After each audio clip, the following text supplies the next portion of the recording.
محمد عبداللہ نامی 30 سالہ نوجوان اپنی ماں کو ڈاکٹر کے پاس چیک اپ کے لیے لایا۔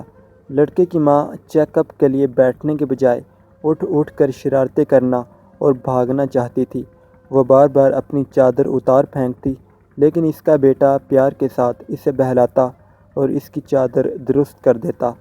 اس دوران اس نے اپنے بیٹے کے ہاتھ پر کاٹ بھی لیا اور اس کے چہرے پر مارا، لیکن اس کا بیٹا مسکراتا رہا اور بہت پیار سے اپنی ماں کا دھیان رکھتا رہا اور ڈاکٹر کو ماں کے مرض و تکلیف کی بابت بتاتا رہا۔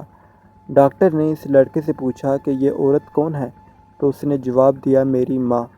تب ڈاکٹر نے اس سے پوچھا کہ اس کی یہ حالت کب سے ہے؟ لڑکے نے جواب دیا کہ اس کی ماں کو اس کے بچپن میں اس کے باپ نے چھوڑ دیا تھا، جس کی وجہ سے ماں ذہنی توازن کھو بیٹھی۔ لڑکے نے مزید بتایا کہ پہلے میری نانی میری ماں کا خیال رکھتی تھی، پر جب وہ 10 سال کا تھا تو نانی فوت ہو گئی، تو تب سے وہ خود اپنی ماں کا خیال رکھتا ہے۔ اس نے بتایا کہ جب وہ سونا چاہتا ہے تو اپنا پاؤں ماں کے پاؤں کے ساتھ باندھ لیتا ہے تاکہ ماں اپنے آپ کو کوئی نقصان نہ پہنچا لے یا اکیلی گھر سے نہ نکل جائے۔ ڈاکٹر کے چیک اپ کے دوران لڑکے کی ماں نے بچوں کی سی ضد سے چپس مانگنی شروع کی تو اس کے بیٹے نے اسے چپس کھلائے، جس پر اس کی ماں نے خوشی سے ہنسنا شروع کر دیا اور لڑکا اپنی ماں کو چپس کھاتا اور جوس پلاتا رہا، پھر اپنی ماں کا منہ رومال سے صاف کیا۔ ڈاکٹر نے کہا، یہ آپ کی ماں ہے لیکن آپ کو نہیں جانتی۔ لڑکے نے جواب دیا، بے شک وہ نہیں جانتی کہ میں اس کا بیٹا ہوں، لیکن جس نے مجھے پیدا کیا ہے وہ جانتا ہے کہ یہ میری ماں ہے۔ اس دوران ماں نے کلینک میں لگے ٹی وی پر خانہ کعبہ کی تصاویر دیکھی تو ماں نے بیٹے سے کہا، ارے تم مجھے مکہ کیوں نہیں لے گئے؟ بیٹے نے جواب دیا، جمعرات کو ماں، کیا میں نے آپ کو بتایا نہیں تھا کہ میں آپ کو جمعرات کو عمرے کے لیے لے جاؤں گا؟ ڈاکٹر نے اس سے کہا کہ آپ اپنی ماں کو عمرہ کے لیے مکہ مکرمہ لے جائیں گے تو آپ کی پریشانی بڑھ جائے گی۔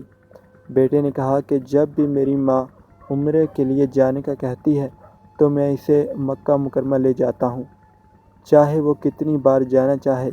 میں نہیں چاہتا کہ میری ماں کچھ چاہے اور میں اس کی خواہش اس طاعت ہونے کے باوجود پوری نہ کروں۔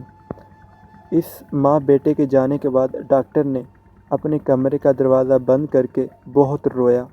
ڈاکٹر نے یہ واقعہ بیان کرتے ہوئے کہا کہ میں نے والدین کے حقوق کی بابت بہت کچھ سنا اور پڑھا، لیکن اس لڑکے کی طرح ماں کی خدمت کرتے پہلے کبھی کسی کو نہیں دیکھا۔ اس لڑکے کی ماں کو بالکل شعور نہیں کہ وہ اس کا بیٹا ہے، لیکن اس کا بیٹا اس کو انتہائی پیار کے ساتھ سنبھالتا اور اس کا خیال رکھتا ہے اور صرف اللہ کریم کی رضا کے لیے اپنی ماں کی خدمت کے لیے پوری کوششیں کرتا ہے۔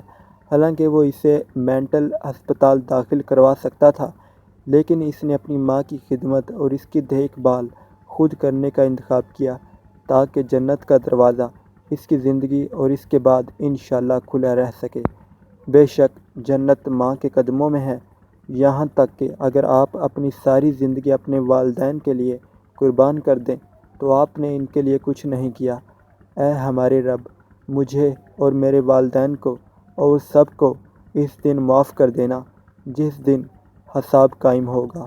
آمین ثم آمین یا رب العالمین۔